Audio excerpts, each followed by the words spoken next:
legend now, look at my attack. I am a legend now, this is how I swag. What up? Let's have it. Dragons 8-3 Legend family. First of all, I'd like to give a huge shout out to Dukenasty. Thanks for supplying me with this deck. I'm going to be going over it with you guys right now. First, they dropped the little stab goblins. I'm dropping my golem. They sent a hog and ice spirit. I'm just going to use my goblin gang on that. Not too worried about it. Now, the thing about this deck is in the first 2 minutes, your golem, he's just there. You're not necessarily using him 100%. He's just a tank. That's all you're using him for, really. It's all your backup troops that you're really depending on. Majority of the time. Like this right now. See, they hit me with that fireball, and they got their musketeer right there. And my golem's just there, like he's taking abuse. But really, I'm just depending on my baby dragon, and now this mega minion. He dropped his knight right there. It's not a big deal. Just gonna keep dwindling down this tower. Got that one down, and then now the whole match is just gonna be about dwindling him down. Just slowly dwindling down the time. I'm gonna play my golem on the right, send it up that way. Then he puts wow. He doesn't like my golem apparently. He's sending a musketeer. I'm gonna hit it with a fireball on that tower. Then I'm gonna send my, nope, I zap it. He's got spear goblins coming for me, so I'm sending the goblin gang just to take those little troops down. No big deal.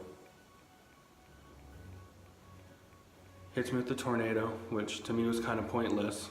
Tornado's not gonna do much to a golem. And that's it, I just keep backing the golem up. I learned a lot about this deck. When I first played it, I was gonna record some matches, but the first two I won automatically. So what I've learned not to do with this deck is after you place your golem, don't place your troops close behind him.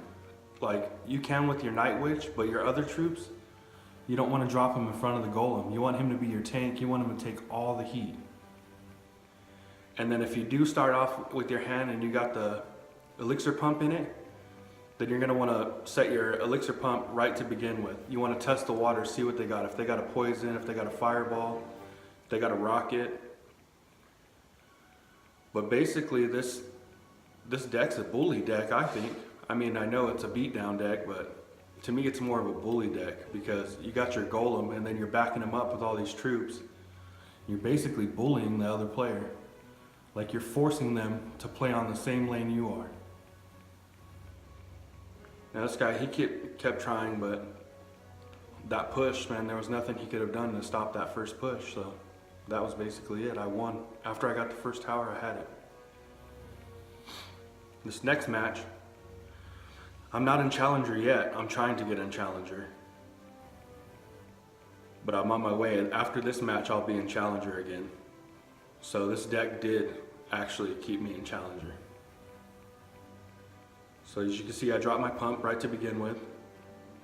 He dropped some skeletons, ice spirit, some fire spirits, spear goblins.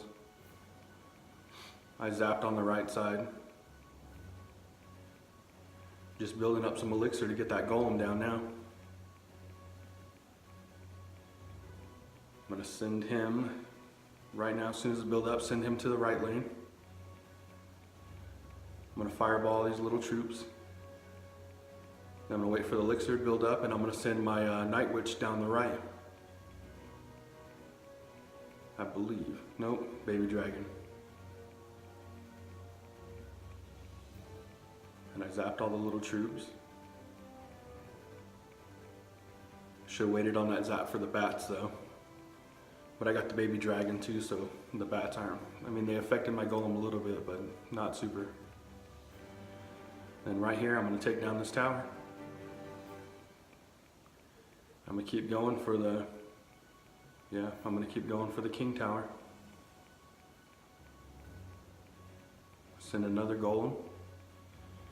That's basically it. Like once you get a golem down in this deck, they have to counter that golem. If not, they know it's gonna get to their tower or their king tower and it's just gonna keep hitting and doing damage. That's why I think of it as a bully deck.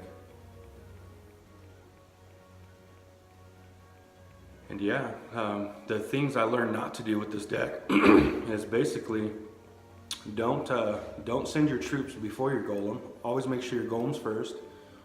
Always test it out with your pump right to begin with, if you have your pump in your starting hand. And basically, like, just use your goblins as little counters. I always like to drop them behind my tower, not in front of my tower, so that way the little spear ones will run out in front of my tower, but sorry, the stab goblins will run in front of the tower, and the spear ones will stay behind and just throw spears from behind the tower, which they're protected from a log by doing that. And that's it. Oh, and dropping the golem in the pocket. That's a huge key with this deck. Once you get up in double elixir time, you can drop your golem in the back, send him with all his backup troops, and by the time your golem gets just past the bridge, you're already able to drop another golem into the pocket. Once you get 2 golems going, and then especially if you have 2 night witches down, it's just OP. It can't be stopped. No matter how much they try to defend, they can't stop it. You see this match, I took down both towers. Well, it's an amazing deck. If I were you guys, I'd give it a try. Right now I'm gonna open some chests for you guys, and I just wanna thank everyone for watching. And this week's gonna be whoever does #Havoc and then does their deck. I'll play that deck this week, so make sure you put #Havoc and then share your deck.